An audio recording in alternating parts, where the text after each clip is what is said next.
Well, good afternoon, everybody. How y'all doing? Pretty good here, and welcome to the channel.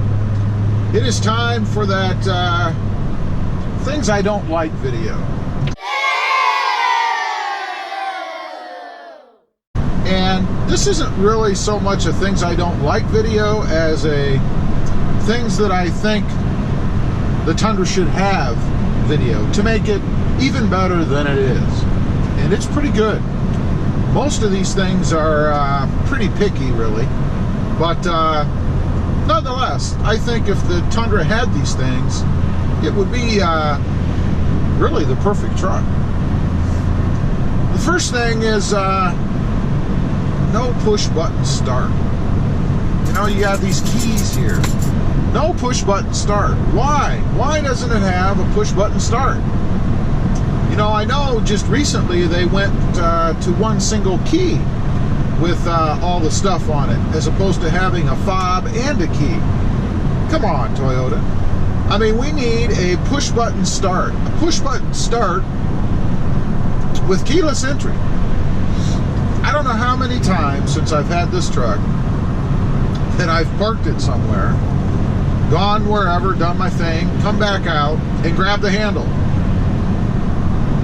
And then I realize it doesn't have it doesn't have keyless entry, which goes right along with push button start. And the truck doesn't open. And I think, oh God, I got to get in my pocket. You know, this is a first world problem too. You know, I have to get in my pocket, grab the key, and push the button, and then get in the truck, put the key in, and start the truck. I mean, it is so convenient to have push button and keyless entry. I mean, come on. This our next item, I guess, is going to be controversial, I think. And that is the center column shifter. You have this great big giant center column shifter here. And I know a lot of you guys out there like that.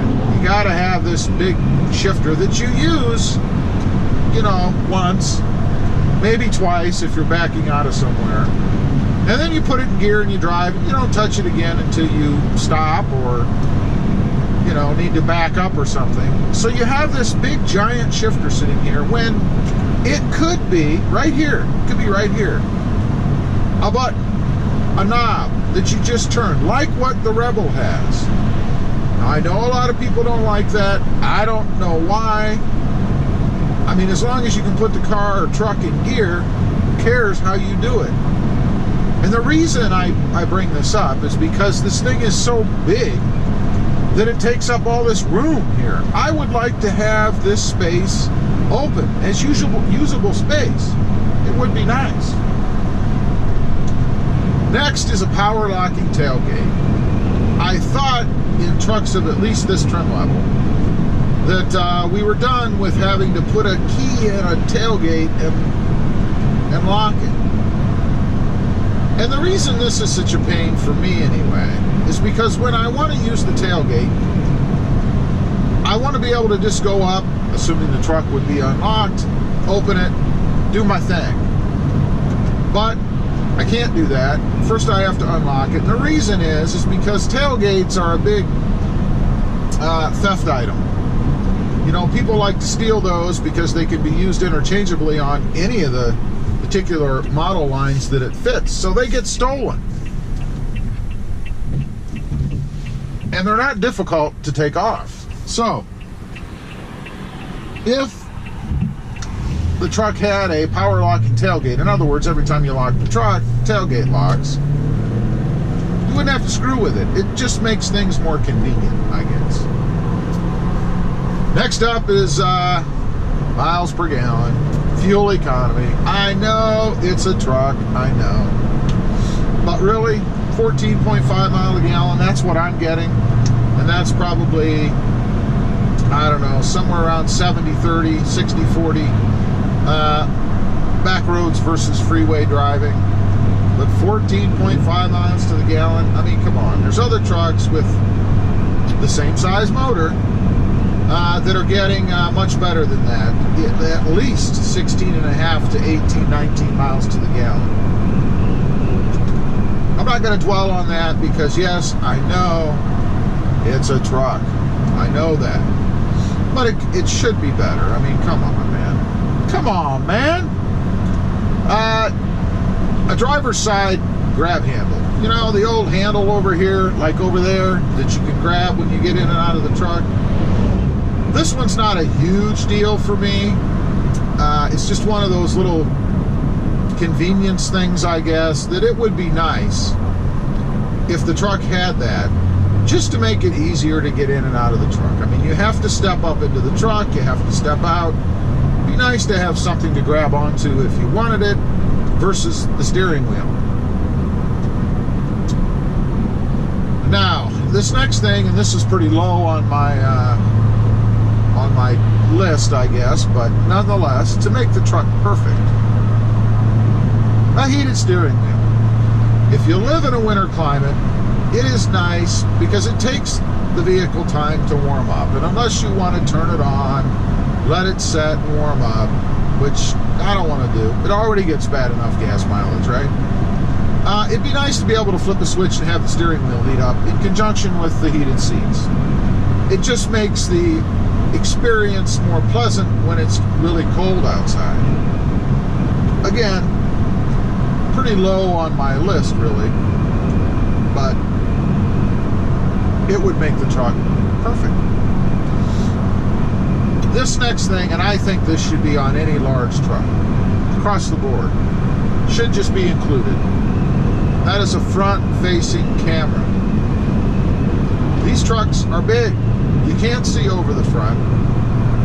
It would be nice when you're pulling up against something, which I do every day at work. I pull up against a rail, and I don't want to hit that rail. You know, I've got a $50-some thousand truck. I really don't want to figure out where I'm supposed to be in my spot by tapping that rail every day, you know, or anywhere else that you might go, you know, where you have to pull up against something. You can't see. It would be nice to have a front-facing camera, just a button that you can push to see what's in front. Again, it's a convenience thing, but it would make the truck perfect. The next thing for me, I guess, is the radio, or really the sound quality in the truck. I don't have any big problems with the radio itself. I mean, the radio works really well. Everything is interfaced pretty well. But the sound quality, after having this truck for a while, is lacking. It's lacking as compared to other vehicles and other trucks more recently that I've had. I'd say the sound in this truck is almost tinny, if that makes sense. And going right along with that is the connectivity between the radio and your cell phone. You can't hear very well on this, and people on the other end can't hear me very well. Now, some of you might say, well, it's probably your phone, it's not the truck.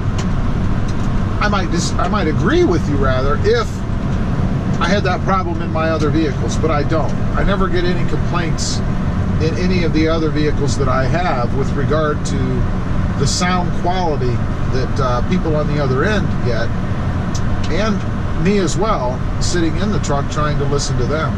I've even had people tell me that they get an echo, that they're talking and they can hear themselves when they're talking through this system. Not any of the other systems that I have, and I connect the same way. I don't do anything any differently. Again, a pretty minor thing. I mean, it's just a phone connection, but it would make this truck perfect. Now, I'm sure there are other things out there that other people might mention, but these are the big things that I think that this truck is lacking that could easily be changed. I mean, most of the other, if not all the other brands have these things.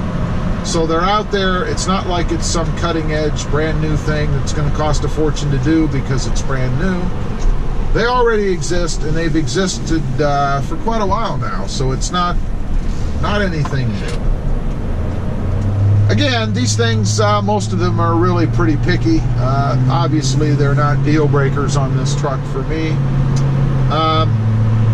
There is one final one that I'll mention, and this is really not specific to the Tundra. It's kind of across the board, and that is the chrome. The amount of chrome on trucks these days.